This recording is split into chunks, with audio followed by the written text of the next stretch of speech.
Good morning, Swans, and welcome to the second episode of Radio Swans. Today's topic, US elections. I know some of you say, I'm not interested in politics or I don't care about what Americans do, but I'm sure you'll be hearing about this topic in the next few weeks, so let's figure out what's going on.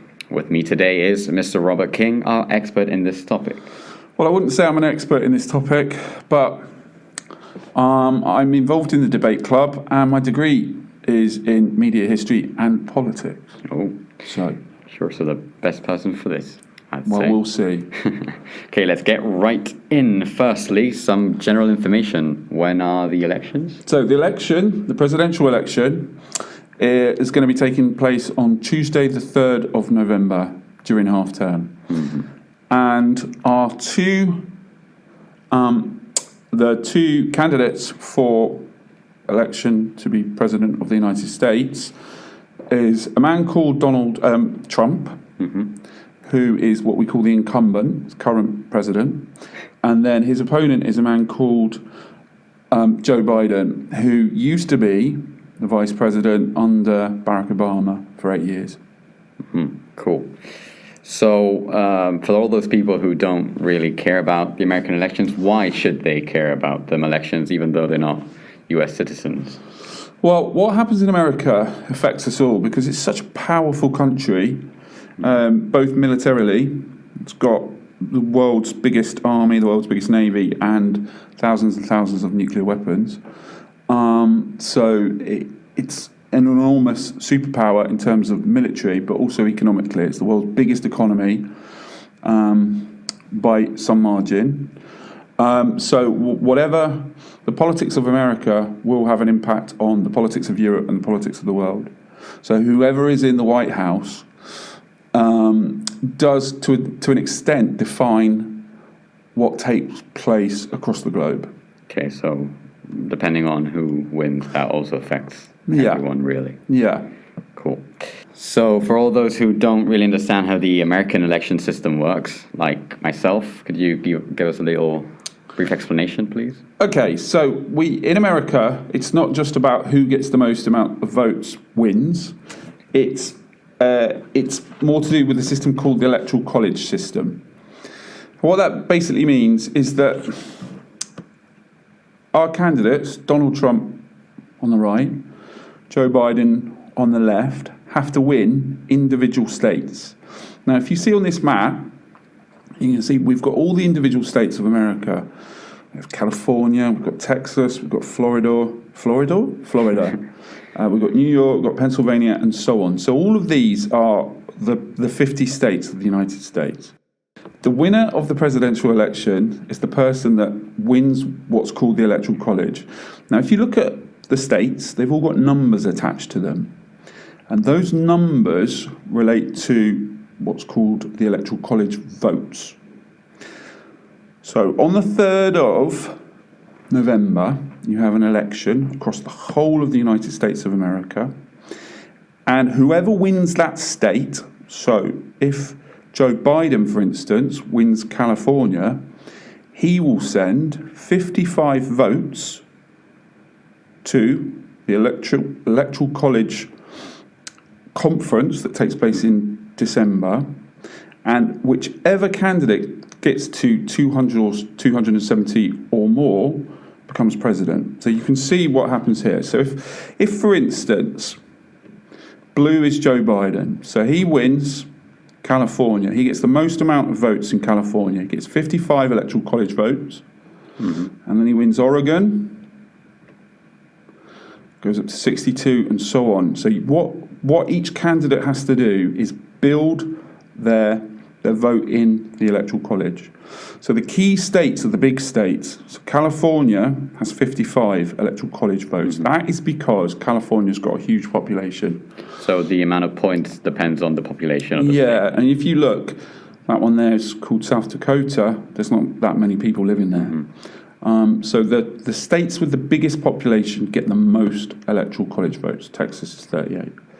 Florida is 29. Pennsylvania, 20. New York, 29. And so on and so on and so on. So it's whichever candidate gets to 270 becomes president. The key thing It's what's called swing states. So it's states that are like in between one or the other, they're not very sure. Yeah, so Florida is a swing state. And it's got a lot of points, so that may be so it's really, really important. Whoever wins Florida is probably going to be president. The other one is Pennsylvania. So whoever wins Pennsylvania, i.e. there is a kind of equal percentage of Democrat and Republican voters in that state. It's just gonna be a close call then. Yeah, it will be very close. There are some states that will already, are pretty much predetermined, basically. But other states, as we say, we call them swing states. Okay. So it is quite close, although unlike 2016, when the last election took place, it is likely that Joe Biden is in a stronger position as we talk now than Donald Trump. Okay, so from what we've been talking, we've only got these two sides, Joe Biden and Mr. Trump. So what do you think about this bipartisanship in America? Because I imagine there's probably some other candidates from other parties, but it's very divided between these two. So what do you think about it? It is. It's a very divided country, to be honest, America. It's probably more divided than Spain, more divided than Britain.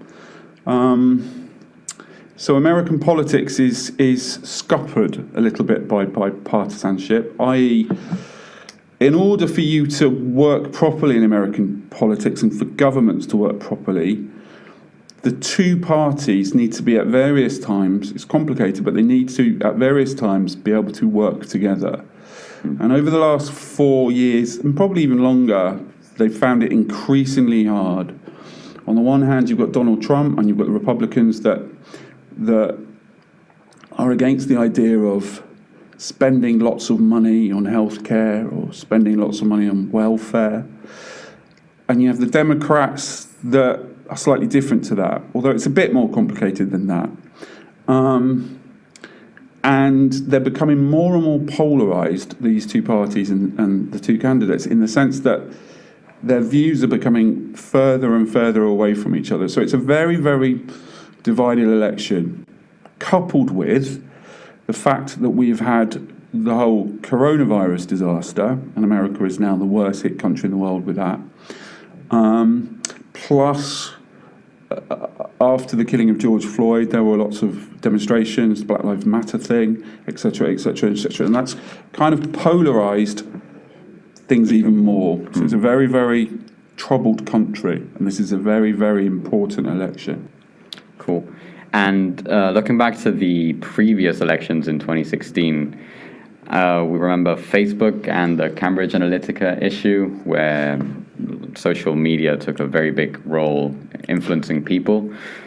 What role do you think social media plays in these elections? Well, what you're referring to is the situation where it happened in the American presidential election and the Brexit vote in the UK, whereby Facebook was used very cleverly, not just Facebook, but other forms of social media as well, was used very, very cleverly